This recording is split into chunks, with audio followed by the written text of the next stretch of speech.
and welcome to the Digital Somerset podcast. We've been away, but now we're back. I'm Jenny from ADPR, one of the partners of Digital Somerset and the host of today's episode. A quick reminder of who we are. As many of you may know, Digital Somerset started in 2019 as Digital Taunton, and it very quickly needed to expand to include the raft of businesses using and investing in digital and tech across the whole county. The networking events were fantastic. They were a huge success with great speakers and the opportunity to eat delicious pizza while chatting to like-minded individuals. And the impact that it made was very positive and long-lasting. As we all know, COVID happened, and unfortunately the networking needed to be put on hold. But it's back, and along with that, we've got the bi-monthly events, a brand new satellite roadshow that will be going around all of Somerset, so extending beyond Taunton, and of course this podcast. Each episode will be hosted by different Digital Somerset partners, so you won't always be looking at me. And we'll be talking to interesting people and businesses across the county. So picking their brains and finding out how they work within that digital and tech space. So today, I'm very delighted to be joined by Paul Lowndes. So Paul is the Programme Director at Gravity. So it's a really exciting project here in Somerset that is creating a sustainable smart campus for business. I'm sure many of you have seen and heard about it, but we're here to delve a little bit deeper into it. So without further ado, Paul, hello, and thank you for joining us. Good morning, Jenny. It's a pleasure. Excellent, thank you. And before we get into the details, do you want to tell us a little bit about you and your background? Yes, thank you so much. So I'm the Programme Director at Gravity, as you're aware. I think for any aspiring youngsters who get to watch this webinar, it's worthwhile pointing out that I come from relatively modest background. I now have more than 40 years experience in the industry, and I've worked all over the world. So I'm a lapsed quantity surveyor.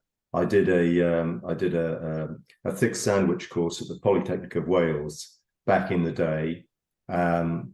And I've worked in the Middle East, I've worked in the Far East, I've worked in Australia, I've worked on some of the largest projects and most prestigious projects in the world: the new airport in Hong Kong, the new airport in Kuala Lumpur, new town developments in the Philippines, in Brazil, the Ford Motor Company factory extension in Brazil.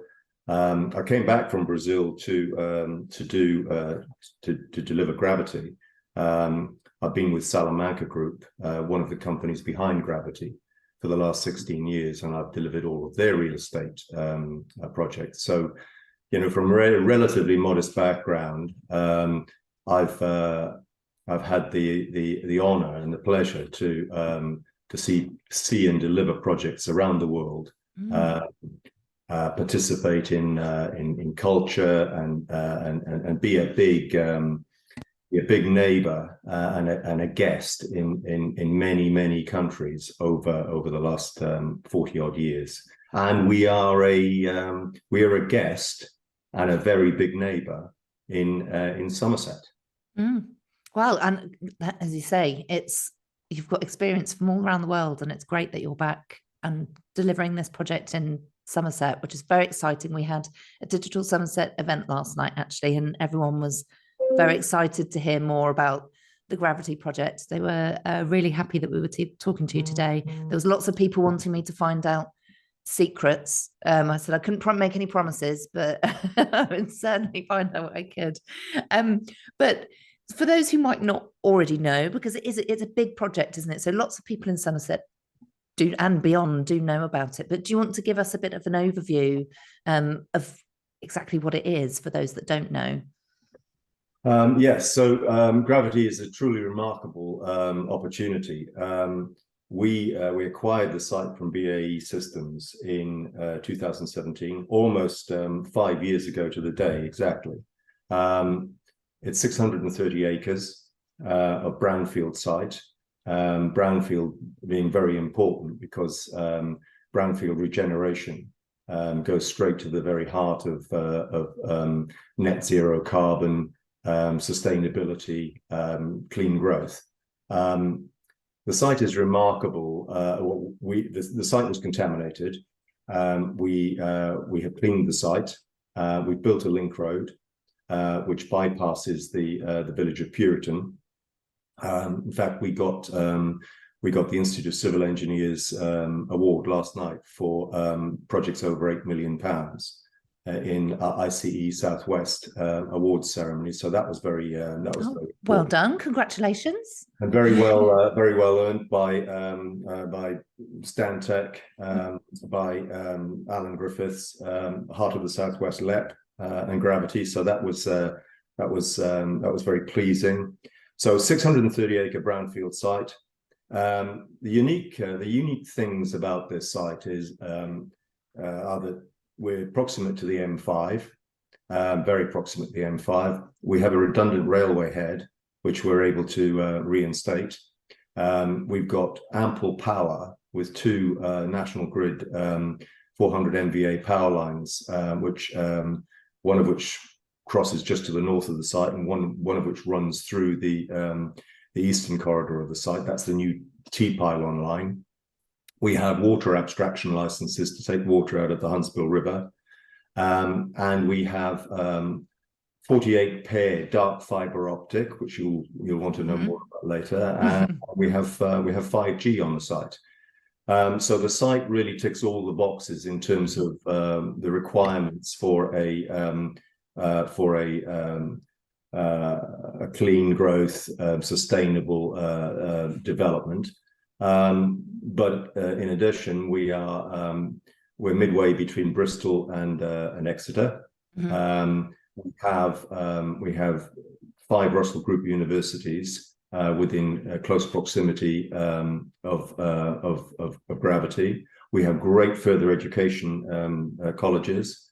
We have fabulous places to live, and we are literally joined at the hip with the port of Bristol, and the airport in Bristol. So we really do satisfy all of the requirements that any major player would look for when seeking a development site for a very large development. Yeah, and as you say, you're sort of a real epicenter, aren't you? You're right in the middle. You've got all the transport links. You've got all that talent around you in the universities. And we've spoken previously a little bit about how you're currently working with the universities on potentially the courses they deliver for future tenants of the campus. Yeah, the universities and the further education colleges. I think the universities will be, depending on the on what sort of tenants or occupiers we attract, they will almost certainly require R&D support. So the likes of IAPS and the National Composite Centre, but more particularly perhaps with what we anticipate will be a very large permanent workforce, up to perhaps 7,000 or 8,000 people.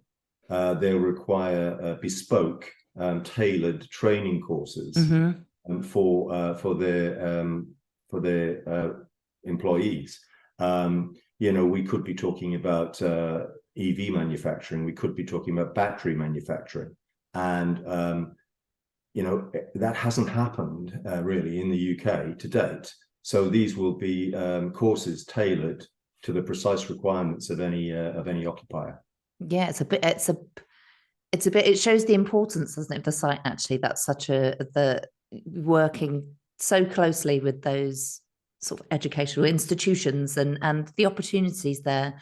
You've talked about for younger people and for you going, studying in the UK, going away, doing these amazing projects, but still having somewhere to come back to in Somerset that's a real, hub.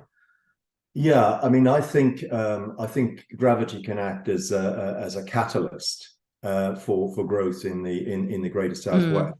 that transport corridor that runs between Bristol and Exeter. The rule of thumb suggests that if we create of the order of 7,000 or 8,000 permanent jobs on the site, that will result in of the order of 70,000 or 80,000 supply chain jobs. So I think what you will see is you'll see suppliers establishing facilities, perhaps at junction 20, junction 21, junction 22, junction 24, junction 25 to support a very large occupier at Gravity. And then widgets, whatever the occupier requires. But also there will be opportunities for cleaners, people who sell coffee, sandwiches, lawyers, accountants, photocopiers, scanners, everything you can think of, real estate agents, travel agents, for the wider community and for the SMEs. We're members of the Federation of Small Businesses. We're members of Bridgewater and Somerset Chamber of Commerce. So we invite SMEs to register at the Gravity website, and we will be able to curate the introduction of those SMEs to the big occupiers when they commit. And that's what a great opportunity for, as you say, those MSCs in the region. And then going back to your point on young people, I would love to see young people go into the further education colleges. I would love to see young people go to university. And I think it's important when you go to university that if you get the opportunity, you go away to university, because that's part of the growing up, maturing process. If they got the opportunity to go overseas, like I did, again, that's another huge opportunity. That's where dead man's shoes come into play, because I was lucky enough to do a series of hardship postings, and I therefore was given more responsibility than I would have been given had I stayed in the UK. But most importantly, knowing that you can come home to Somerset, because there are fabulous opportunities in Somerset that have developed on the back of what's happening in the Greater Southwest, and Gravity has the potential to be one of the catalysts for that. Yeah, absolutely. And we speaking actually at a Digital Somerset event last night. There were colleges and students there, and so there were quite a few students saying we'd love to stay at home, or we'd love to make our future here in Somerset, but we just need we want there to be digital opportunities and tech opportunities for us to do that. So this is, as you said, Gravity is a great catalyst for that. And we in the sort of description earlier, I said a smart and sustainable campus, and that sort of smart and digital and tech has been very ingrained from the beginning, doesn't it? Even within construction, it's been part of that as you're working now. Yeah, so there are a couple of things that we need to touch on here. I think firstly, one of the as I've said, we have the 48 pair dark fiber optic that runs through the site. We also have the WECA sponsored 5G installation on the site, and I'll come to that in a second. One of the mantras of Gravity is the 4 R's: recover, recycle, repurpose, reuse. So that's where the clean growth piece starts with the development of the site. So nothing at Gravity's gone to landfill. Everything, when we did the remediation, all of the decontaminated components went into a landscape feature. The landscape feature gets capped, gets a meadow mix sown on it, so it's a permanent landscape feature between us and the village of Puriton. all of the material that is in the landscape bund on the link road, which separates the link road from the village of Puriton from a visual and a noise perspective. All of that material came from the site, and that was material originally was taken out of the reed bed and the fishing club, and used in mounds to surround the manufacturing facilities at the ROF, all clean alluvium, and issued to Alan Griffiths free of charge to use on the link road. We crushed from concrete one on the site all the free draining layer for the link road. We salvaged about 70 kilometers of lead sheath copper cable and stripped that cable on the site. Towins of Western stripped the cable on the site, and we got bright shiny copper and clean lead prices for that material. We've won all the reinforcing steel from the concrete that we've recovered. We've taken all the ductile iron pipe out of the ground, and we've sent that to scrap merchants. So it really is the gift that keeps on giving: recover, recycle, repurpose, reuse.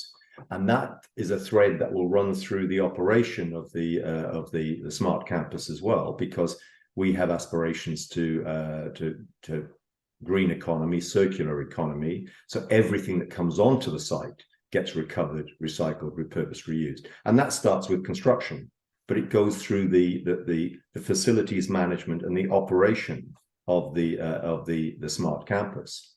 And then when we get into digital, well, we have tracked all of the recover, recycle, repurpose, reuse.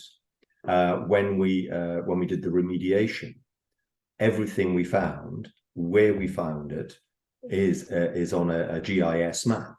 So we have the full history of the site digitally recorded. We're breaking up structures in the ground now. So we're recording with GIS trackers on the booms of the big diggers and what have you that we have on the site, where the structures were and what we took out, and where we've left stuff behind because it's impossible to take it out. We have GIS locations so that we can redesign foundations to avoid obstructions in the ground.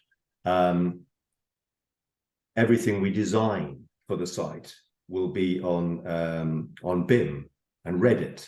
So we will have all of the design will be digital. It will be on digital platform, and we'll be able to use that digital platform going forward, buildings included, for facilities management. Well, we will have a digital twin for Gravity. The dark fiber is enabling, because there's enough capacity in that to do just about anything anybody would ever want to do at Gravity. So that is on the site, and that was installed by WPT Telecoms, now I think National Grid Telecoms, but that will be available to all the tenants. And then the 5G, which is a WECA R&D project, they have put the installation in Gravity. They've also put in a similar installation at the Port of Bristol. And the idea is that you can digitally track freight movements between the Port of Bristol and Gravity. Now, that is key to how freight moves around the country in the future, and potentially might be a solution for the problems with the Northern Ireland border. So it's digital tracking of freight rather than green channel, red channel. And the other thing is that the 5G will be a platform in the future for autonomous vehicles running around Gravity. We from the very outset decided that we wouldn't have distributed car parking at Gravity. We'd have central car parking. We would encourage people through a Gravity app to vehicle share. If there are 1,000 people coming down from Bristol every day in cars, will come in 250 cars, not 1,000 cars. Park at multi-story car parks where you can charge your EV, and then take an electric scooter or an autonomous vehicle from the car park out to your place of work, the last mile solution. But then obviously people coming in on the train from Bristol, Temple Meads and other points, Weston-super-Mare and what have you, people coming in by bus. So we really focus on this carbon footprint, transport carbon footprint, as well as everything else. I heard somebody say at a seminar the other day, before you, and we say this with the greatest respect, but before you plant trees, fix your emission problem. Yeah, yeah. So, yeah, that's sort of the background to where we are digitally. I think the other thing is that everybody knows that the T-pylon, the T-pylons have marched across Somerset from Bridgewater up to Bristol. We're bringing all the stone and the road base from the T-pylon sites. Now that's coming in through Kelson Sparks. So local contractors, I've mentioned several local contractors. JD Pope are a major local contractor working for Kelson Sparks. But to date, we brought in about 100,000 tons of stone from the T-pylon sites. So again, it's recover, recycle, repurpose, reuse. But we are monitoring that digitally. So we have the weights coming off the trucks as they come in, but we're also we have a LiDAR survey for the site, drone survey. That drone survey is being used as the baseline for everything that now goes onto the site. So we've done some cut and fill, which is digitally monitored, and all of the stone that's coming in is being digitally monitored with drones. So we have the weights coming off the trucks, but we also have the digital survey from the monthly drone coverage to check that the volumes are correct, and we're cross-checking those volumes against the weights from the trucks. So yeah, digital plays a huge part in everything we do at Gravity. Yeah, absolutely. As you say, from the very beginning, and it's really exciting, and also how you'll be supporting businesses in the future, well, to hit net zero and to be more sustainable, but helping them to be smarter. I suppose a couple of questions merged, but what kind of businesses are maybe you expecting to find a home at Gravity, and then how will Gravity help them to hit those net zero targets? Well, first and foremost, sustainability and clean growth. That's where we've set the bar. It's a high bar, and so we're looking at industries of the future. So as I said earlier, EV and battery manufacturing, but involving robotics and virtual reality, perhaps things like vertical farming, film studios, data centers. Almost certainly we will have a large captive audience of 7,000 to 8,000 people. There will very likely be the requirement for a hotel or an apart hotel, perhaps with conferencing facilities, health and leisure, sports bar, these sorts of things. So we're driven by market. So we're not a build it and they'll come. But yeah, and I think the important thing here is, Jenny, that this is not just about building. This is about facilities management as well, because about 40% of the carbon footprint is in the build. 60% of the carbon footprint this is traditionally 60% of the carbon footprint is in the operation and base of the building. We're not necessarily a seller of land. We are we can provide long-term lease build to suit. Where we are in a position to help tenants who want a long-term lease is to helping them with green building, so low carbon concrete and use of alternative materials like glulam beams and what have you. Certainly lots and lots of solar, ground source heat pumps. We have abstraction licenses to take water out of the Huntsville and the King's Sedgemoor. This is processed water. But the idea is that we will take water from Wessex Water at the main. We'll sell potable water bulk, and we're doing this through Albion Water, who are our water partner. We will treat sewage on the site, and we will use the sewage effluent, blend it with harvested rainwater, and treat that so that we can use, that's grey water, we can use that for irrigation, and we can use it for flushing. And we can use the water from the Huntsville and the King's Sedgemoor as processed water. So we're always focusing on reducing the use of potable water, because single-use water is worse in many respects than single-use plastic. Water is a scarce resource. We also have an energy partner in E.ON. E.ON have a very, very smart piece of technology, basic installation, but very smart technology called Ectogrid, where they put in a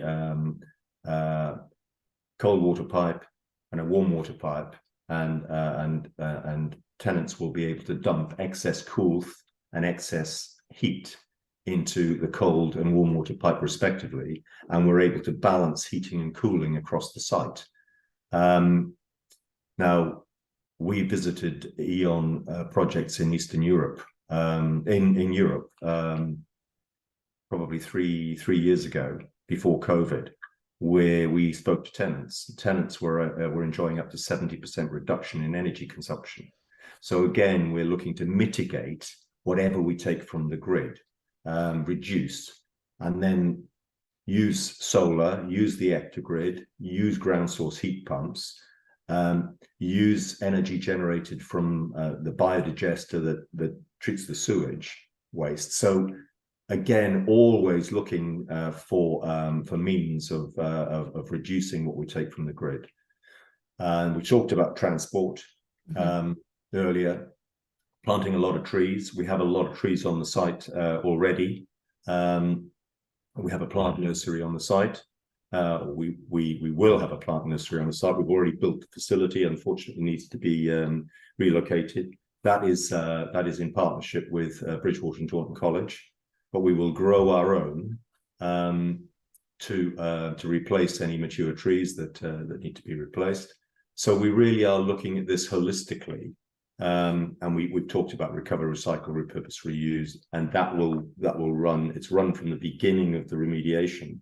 It will run throughout the construction phase, and it will run through the operation of the campus. So I think we're focusing on all of the issues to work with our town. It is work with, because we'll need to educate the tenants, and they'll need to educate us. Yeah, and working together for the greater good.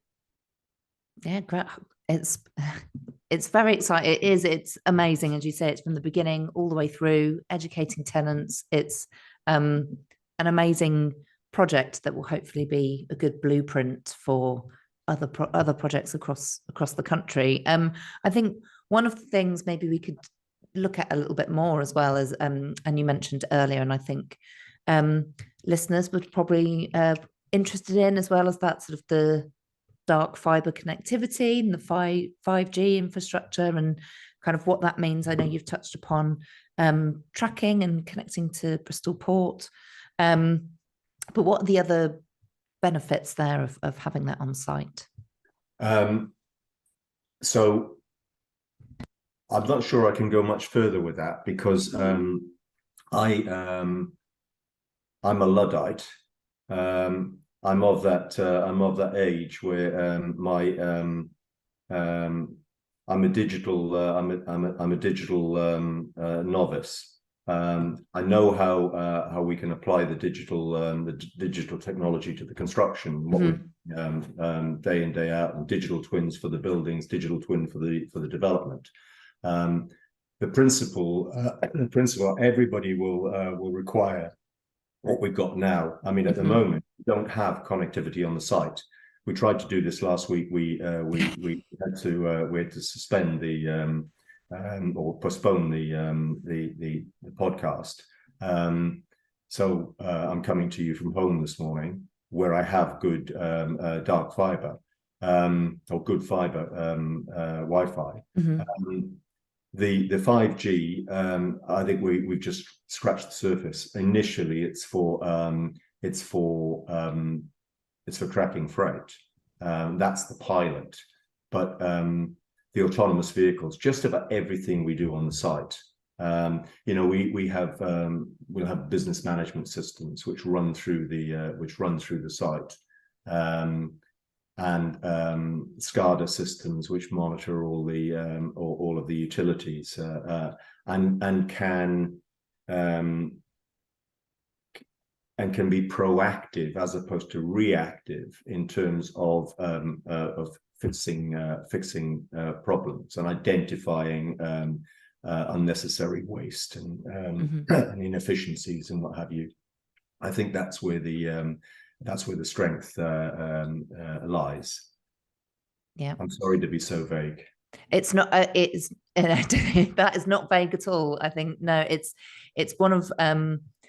one of those things. Even knowing that it's going to have be fantastically connected as a campus is beneficial, because it's, I think, often we sort of can do that throwaway. Oh, well, we're in Somerset. The connection's awful, So it's it's having a well-connected site like that people can benefit and businesses can benefit from, and as we've talked about, will attract talent from the region as well, and businesses from the region. Well, we'll retain talent. I think inevitably there will be visitors coming potentially from overseas and from other locations in the UK, which is why we'll need an apart hotel. But this is about bringing forward Somerset and as a major growth opportunity for in the UK. And in order to do that, I'm sure we'll finish up with international tenants, and there's that opportunity to I suppose import knowledge, share knowledge, skills transfer, etc. And couple that with the further education institutes and the university, and we really the whole will be greater than the sum of the parts. Absolutely, thank you. And what's next for the project, and how can people listening, if they want to get involved, how can they get involved? Well, what's next for the project? We are waiting on some decisions from major players that we've been in negotiation with for some considerable time, and I'm sure those decisions will be forthcoming. They're perhaps imminent. For the local businesses, I'm happy to speak to anybody and everybody, and they should be registering on the Gravity website, because we do have the opportunity to curate the introduction of local businesses to any occupiers, tenants. I've come to understand over the last 5 years that I've been at Gravity that there's very little that we can't buy in the southwest. but very definitely it is Sedgemoor and Somerset first, and the Greater Southwest together can deliver most of what we want. Inevitably, we'll finish up with very large tier one contractors, but we are a project which will create relatively small numbers of construction workers. It's almost the complete opposite to Hinkley Point. Fabulous project that Hinkley Point is. It creates a lot of an enormous number of construction jobs, but relatively few permanent jobs. We will create relatively few construction jobs, but an enormous number of permanent jobs on the site, but in the supply chain. And that's where Gravity is the gift that keeps giving. Yeah. Oh, good. That is like a lovely way to sum it up and finish. That's really nice. And I think if I point people towards, as you say, if you register on the website, so that's thisisgravity.co.uk. Correct. So if anybody wants to go to the website, register, sign up, you can sign up for a newsletter, can't you, Paul? I think there's a newsletter that will give you updates on the project and how you can get involved. And equally, please do also sign up at digitalsomerset.com for newsletters and news from us on what's happening and what events are happening. But thank you very much, Paul. That was really interesting. I think everyone who has heard of Gravity is very excited for the project, and I think we look forward to hearing more from you and hearing the updates. Jenny, thank you very much. I hope that hit the spot. And as I said, very happy to speak to anybody. We are members of both Chambers of Commerce and the FSB. So if anybody wants to approach me at Chamber of Commerce functions or through the FSB, I'd be delighted to speak to them. Great. Thank you so much, Paul. Thank you, Jenny. Thanks. Ciao now. Bye.